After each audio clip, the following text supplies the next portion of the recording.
Salut tout le monde, j'espère que vous êtes contents de pouvoir continuer notre série sur prier avec confiance. Aujourd'hui, nous allons regarder une prière que l'apôtre Paul a prononcée sur un individu du nom Philémon. Et oui, c'est important de prier et globalement, collectivement, mais aussi pour l'individu. Pourquoi? Parce que Dieu s'intéresse à l'individu aussi. Alors nous allons lire Philémon 1, verset 6, où Paul dit ceci. « Je demande à Dieu que ta participation à la foi soit efficace pour la cause de Christ en faisant reconnaître en nous toute espèce de bien. » Une seule phrase, remplie de puissance et de profondeur. Vous savez, l'apôtre Paul savait pertinemment ce qu'il fallait pour être efficace. Lui, il a poursuivi l'efficacité. Et nous voulons tous être efficaces, n'est-ce pas? Paul a dit dans 1 Corinthiens 16, 9 qu'il y avait pour lui un accès ouvert qui était efficace. Un accès efficace mais ouvert, dit-il. Mais la suite, c'est important aussi. Il dit les adversaires sont nombreux. Vous voyez, l'efficacité ne veut pas dire forcément sans adversaire, sans opposition. Même dans l'efficacité, il y aura ceux et celles qui ne sont pas contents. Et surtout un adversaire qui rôde comme un lion, cherchant à dévorer sa proie. Mais nous ne sommes pas inquiets à son sujet parce que nous savons que Dieu veut que nous poursuivions l'efficacité. Les deux mots-clés dans cette prière courte mais profonde sont les suivantes. Ta participation à la foi et que ça soit efficace pour la cause de Christ. Mais pourquoi le mot participation est tellement parlant? Parce que Dieu n'a pas fait de nous des spectateurs, mais des participants à son œuvre. Dieu n'a pas fait de nous des consommateurs, mais des distributeurs de sa grâce, de sa sagesse, de son amour, de son esprit. Eh bien, les amis, il est temps de devenir acteurs. Et c'est pour cela, le mot participation à la foi est un mot-clé pour nous aujourd'hui. Cela ne veut pas dire que tout le monde est dans le ministère à plein temps, mais que chaque chrétien exerce un service, un ministère. Les mots sont synonymes. Donc, quel est ce service que Dieu vous appelle à exercer? Le Seigneur veut que ce service soit efficace. Qu'est-ce qui contribue à l'efficacité finalement? Eh bien, la première chose qui me vient à l'esprit, c'est Hébreux 4, 12. La parole de Dieu est vivante et efficace, dit la Bible.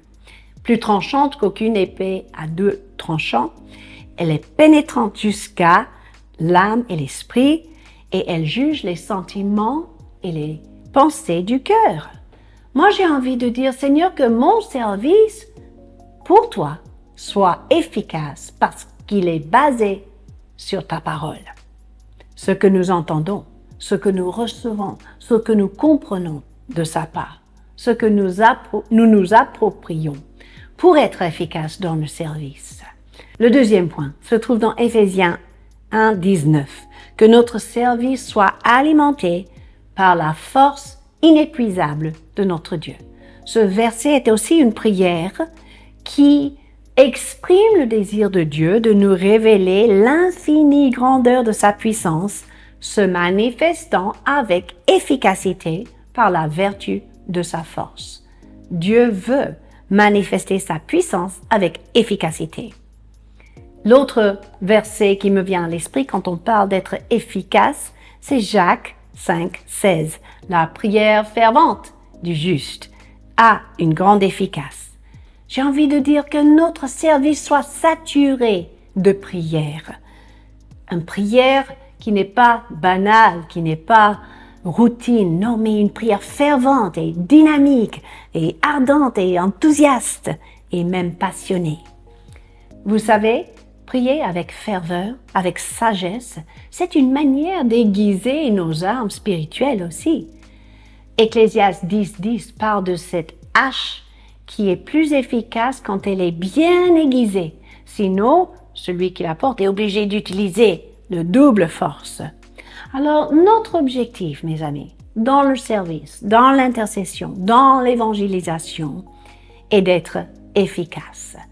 Et nos prières dans cette direction-là sont tout à fait bibliques et tout à fait efficaces, j'ai envie de dire. Maintenant, j'ai pensé à quelque chose qui est important pour vous et moi de retenir. Qu'est-ce qui peut limiter ou empêcher l'efficacité? La panne, P-A-2-N-E. P pour nos préoccupations, les distractions, les soucis de ce monde, l'anxiété. A pour apathie, léthargie, indifférence, tiédeur, nonchalance. N, naïveté. Eh oui, nous ne sommes pas ignorants des desseins de l'ennemi. Le deuxième N, narcissisme, l'égocentrisme, l'autosuffisance. Toutes ces choses-là peuvent empêcher l'efficacité. Et finalement, le E à la fin, écartèlement. C'est un mot qui veut dire tiraillement entre deux possibilités. Manque de concentration, manque de focus. Si nous nous débarrassons de ces 5 choses, nous pourrons être assurés que nos prières et notre service seront efficaces. À la gloire de Jésus. Sur ce, on continue la semaine prochaine.